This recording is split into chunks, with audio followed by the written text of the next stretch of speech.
যে বিষয়টা নিয়ে আলোচনা করব বিষয়টা হচ্ছে এসএস প্লাস উইন্ডোরের যে অ্যালুমিনিয়াম মোটা পাতলা চেনার উপায়টা কি। আমাকে একবার প্রশ্ন করেছে, প্রশ্নটা আমি বলেছিলাম ভিডিওটা ইনশাল্লাহ বৃহস্পতিবার রাতে পাবেন, তাই জন্য ভিডিওটা তৈরি করতেছি। আমাকে এই প্রশ্নটা অনেক বই করতেছে, তাই জন্য আমি বলবো বা এসএস চেনার সর্বপ্রথম উপায়টা হচ্ছে আপনি ম্যাগনেট কোনটাকে বলা হয়? ম্যাগনেট হচ্ছে চুম্বক। এই চুম্বকের মাধ্যমে দেখতে পাবেন স্টিলের চুম্বক ধরে, কিন্তু এসএস এ চুম্বক ধরে না।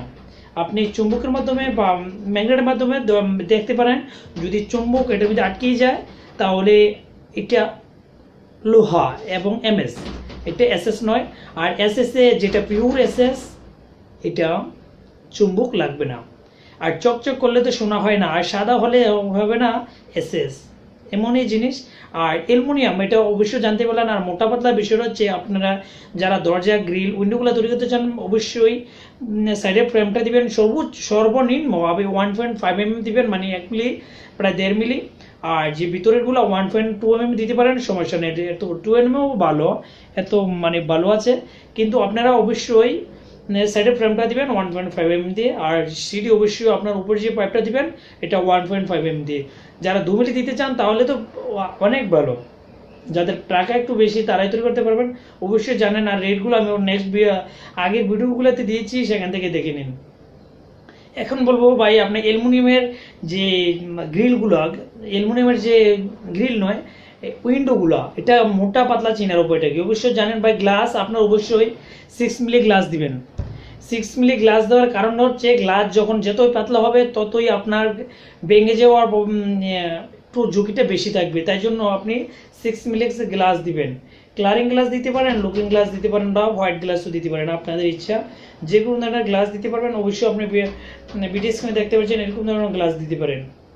আর গ্লাস অবশ্যই আপনার চেনার উপরটা তো আমি নেক্সট ভিডিওতে বলেছি, টেম্পার গ্লাস রয়েছে, আদি গ্লাস রয়েছে, আপনি কোনটা দিবেন। আর গ্লাস দিয়ে উইন্ডো যে ফ্রেমটা 1.2 mm এবং অ্যালুমিনিয়াম 2 মিলি 3 মিলি শো পাওয়া যায়, কিন্তু দামটা একটু বেশি। আর অ্যালুমিনিয়াম মশারি নেট শো প্রায় আপনার আসে 300-350 টাকা, আর মশারি চারালা আসে 320 টাকা। আর এটা হচ্ছে বিষয়টা, সব দৃষ্টিগত আমাদের মাধ্যমে তৈরি করা সম্ভব না, আমাদেরকে পরামর্শ নিয়ে অন্য মানে তৈরি করতে পারবেন। ওকে।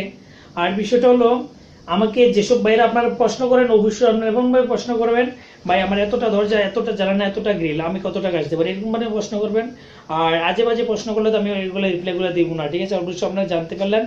আর যদি আপনাদের কোনো কিছু জানার প্রয়োজন হয় তাহলে অবশ্যই আমাকে জানাতে পারেন, আমি ইনশাল্লাহ জানাবো। আর আমি এসএস সম্পর্কে আরেকটু বলে দিচ্ছি, যারা এসএস দিয়ে আপনার গেটগুলো এবং গ্রিলগুলো তৈরি করতে চান তার জন্য আপনি কি বলেন। আমাকে একবার প্রশ্ন করছে, ভাই আমি বাইরের গ্রিলগুলো কী দিয়ে তৈরি করতে পারি? ভাই আপনারা জানেন বাংলাদেশে অতিরিক্ত বৃষ্টি হচ্ছে এখন, তাই জন্য বলবো এখনও সবসময় বৃষ্টি হয়, তাই জন্য এটা যখনই বৃষ্টি পড়বে তখন পেন্টের ভিতরে যখন পানি যাবে তখনই মানে লোহাতে যখনই পানি লাগবে তখন এটা জাং এসে যাবে, উপরে ভালো থাকবে, পেন্টের নিচে জাং এসে যায়। আর ভিডিও স্ক্রিন দেখতে পাচ্ছেন এরকম ধরনের জাং আসবে, তখন পেন্ট ভালো থাকবে, ভিতরে নষ্ট হয়ে যাবে, তাই জন্য কোনো প্রয়োজন নেই। আর স্টিল স্টিল এবং এসএস এর মাধ্যমে আধা পার্থক্য হয়, মানে অর্ধেক বেশি মানে কম বেশি হয়, তাই জন্য বলবো আপনার এসএস দিয়ে তৈরি করেন। গ্রিলের স্কোয়ার ফিট অবশ্যই জানেন 350 টাকা ভালো দিয়ে। আপনি যদি বলেন 300 টাকার মাধ্যমে তৈরি দিতে পারবে, যদি বলেন 350 টাকা তাও পারবে, যদি বলেন 400 টাকা তাও পারবে। এটা হচ্ছে আপনার সাইজ। 300 টাকা কোনটা পাবেন? 1.1 mm দিয়ে। আর 280 টাকা পাবেন 0.8 mm দিয়ে বা 9 mm দিয়ে, মানে 1 মিলিও না, 1 মিলির চেয়ে কম। আর যারা 350 টাকা করতে পারেন 1.3 mm, আর যারা আছে 400 টাকা করতে পারেন 1.5 mm পুরা ফ্রেম এবং ভিতরে টানাগুলো 1.5 mm দিয়ে। আর বাউন্ডারি গেট অবশ্যই আপনারা জানেন, বাউন্ডারি গেটের স্কোয়ার ফিট হচ্ছে 1200 টাকা। আপনি যদি বলেন 1000 টাকা তাও পারবে, যদি বলেন 1150 টাকা তাও পারবে, যদি বলেন 1000 টাকা তাও পারবে। কারণ এটা হলো 1100 টাকা। যে পিছনের যে শীটটা 1 মিলি শীট দেওয়া হয়, অনেক কোনো সময় 1.5 mm। 1.5 mm মানেটা হচ্ছে 1 মিলি 1.5 মিলি 1.5 মিলি।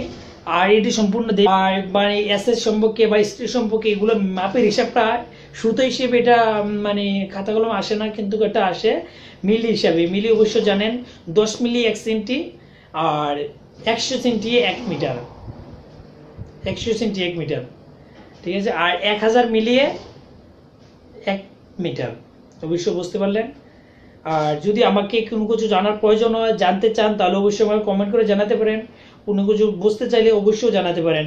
আর ভাই আপনার যে প্রশ্ন করেছেন, প্রশ্নটা অবশ্যই আপনি পেয়ে গেলেন। যদি আপনার ভালো লাগে ভিডিওতে একটা লাইক করে দিন। যদি আপনাদের হেল্পফুল ভিডিও মনে হয় তাহলে অবশ্যই চ্যানেলটিকে সাবস্ক্রাইব করে দিন।